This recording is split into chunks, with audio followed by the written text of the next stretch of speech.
Of CBSE board class 10 बच्चों, आप सबके एग्जाम शुरू हो गए हैं। बहुत बच्चों के मेन पेपर्स भी अब शुरू हो गए हैं। ज्यादातर बच्चे ये जानना चाहते हैं, एसेस करना चाहते हैं कि क्या प्रॉब्लम्स आ रही हैं इस बार जो बच्चे एग्जाम दे रहे हैं, ताकि जिन बच्चों ने अब तक एग्जाम फेस नहीं किया वो उन प्रॉब्लम्स को फेस ना करें, पहले से रेक्टिफाई करके जाएं। और एक बड़ा सवाल है, क्वेश्चन हार्ड आ रहा है या फिर इजी आ रहा है ना? क्यों? क्योंकि क्वेश्चन का पैटर्न तो इस बार चेंज है, सिलेबस भी थोड़ा बहुत चेंज है। तो अगर हम इन जनरल पहले बात करें तो बच्चों को इंस्ट्रक्शंस में भी प्रॉब्लम हो रही है। ठीक है, कई इंस्ट्रक्शन जो सीबीएसई की जो ऑफिशियल गाइडलाइंस है 2024 की, उसको भी बच्चे फॉलो नहीं करते। You can't be very casual. जो स्ट्रिक्ट गाइडलाइंस है, अगर आप उसको फॉलो नहीं करते हैं तो एग्जामिनेशन सेंटर पे आपको प्रॉब्लम फेस करना पड़ सकता है, आपको एग्जाम देने से रोका जा सकता है। तो पहला इशू है कि reach the examination centre 30 to 45 minutes before the start of your examination. आपका एग्जामिनेशन 10:30 बजे से शुरू हो जाता है ना, तो आप 10:30 क्या, आप मेरे ख्याल से आपको 9:30 बजे तक वहां पे प्रेजेंट हो जाना चाहिए, 9:30 तक बाई एनी वे। क्योंकि डिले करोगे फिर आप कितना भी रिक्वेस्ट करोगे ना, आपको फिर वो एंट्री नहीं देंगे। इसके बाद दूसरी प्रॉब्लम होती है, बच्चे एडमिट कार्ड जो कैरी करते हैं उस पर सिग्नेचर वगैरह कई बार नहीं भी होता है। जो रेगुलर स्टूडेंट है उनके पास तो फिर भी स्कूल वाले का होता है, लेकिन जो प्राइवेट कैंडिडेट्स है कई बार बिना सिग्नेचर के जाते हैं। सो कैरी और एडमिट कार्ड, हाँ कई बार बच्चे इतने होशियार है भूल जाते हैं। एग्जाम की टेंशन में एडमिट कार्ड ले जाना नहीं भूलना है, दैट इज द रिक्वायरमेंट। उस डॉक्यूमेंट के बिना फिर बेटा आपको एंट्री ही नहीं मिलेगी, ये आपको हर दिन लेके जाना है ना? तो एडमिट कार्ड भूलोगे नहीं, साइंड तो होगा ही डेफिनेटली। नहीं साइंड है तो सेंटर सुपरिटेंडेंट से साइन करवाएंगे जो प्राइवेट कैंडिडेट है, या अपने स्कूल के प्रिंसिपल से करवा के फिर वहां जाओगे। ठीक है, स्टेशनरी में आप बहुत सारे एक्सपेरिमेंट्स नहीं करो, blue and black ball point pen ही यूज करोगे, आप ग्रीन रेड ये कलर्स को यूज नहीं करोगे। पेंसिल इरेजर भी यूज करना होता है जहां जहां रिक्वायर्ड है, बट इंटायर पेपर आप पेंसिल पे नहीं यूज कर सकते। ठीक है, इसके बाद इलेक्ट्रॉनिक डिवाइसेस जैसे कि मोबाइल फोन नॉट अलाउड। आजकल तो हम स्मार्ट वॉचेस ही पहनते हैं, बट बेटा स्मार्ट वॉचेस अलाउड नहीं है। If you have analogue watch, analogue clock watch आप पहन के जा सकते हैं। वैसे वहां पर सेंटर पे भी टीचर्स आपको टाइम बताएंगे, बट आपके पास एनालॉग वॉच रहेगा तो आपको खुद ही टाइम का अंदाजा रहेगा। और स्मार्ट वॉच में चूंकि चीटिंग के चांसेस बन सकते हैं तो इसलिए वो अलाउड नहीं है। Calculators are prohibited. Question paper को बेटा आपको बहुत ही केयरफुली पढ़ना होता है। कई बच्चे ये आके बताते हैं कि क्वेश्चन कुछ था और उन्होंने कुछ गलत रीड कर लिया and wrote the wrong answer.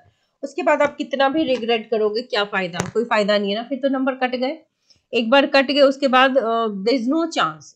उसके बाद आपने गलत लिख दिया तो फिर क्या फायदा? उसको रिग्रेट करने का भी कोई फायदा नहीं है, isn't it?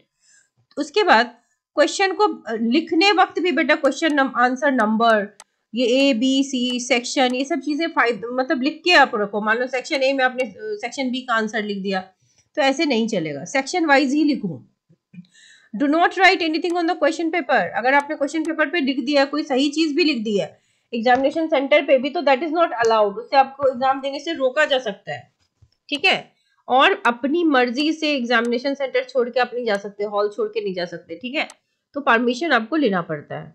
Do not talk और engage in any unfair practices. किसी भी दोस्त या उससे चीटिंग करने की बिल्कुल भी कोशिश मत कीजिए, पकड़े जाएंगे तो फिर मैक्सिमम 5 years तक के लिए एग्जाम बैन हो सकता है, राइट?